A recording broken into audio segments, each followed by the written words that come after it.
Весна уже на пороге, а это значит, что ледовый парк «Северное сияние» вновь распахнул свои двери для жителей Якутска. Здесь множество зимних забав. Я сейчас нахожусь на самой длинной ледяной горке на Дальнем Востоке. Ее длина почти 200 метров. Развлечения по себе в парке найдет каждый. Посетители могут с ветерком прокатиться на снегоходах и бананах, рассечь ледяную гладь коньками и найти выход из снежного лабиринта. В парке нашлось место как зимним активностям, так и искусству ледяных и снежных скульптур. Над созданием фигур трудились мастера из Якутии, Китая, Монголии, Хабаровского и Приморского краев. Администрация ледового городка подготовила для гостей не только зимние забавы, но и насыщенную культурную программу. Здесь с 25 по 28 у нас будет проходить детский конкурс по ледовым и снежным скульптурам, который будет проходить 3 дня.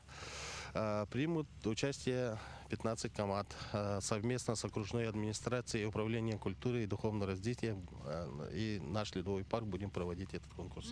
Для удобства посетителей на территории парка работает прокат коньков, ледянок и тюбингов.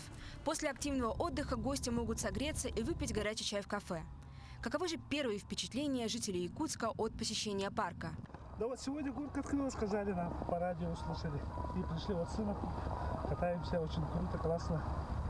Вообще мне все очень нравится, очень красивое место, очень много различных ледовых фигур, очень много разных горок. Очень хочется прокатиться на самой большой. Да, я бы еще с радостью прокатилась на тюбинге. Это жестко. Я оттуда скатился с бешеной скоростью. В лабиринте нашел выход. А еще там в лабиринте была змея. Змея была? Ледяная?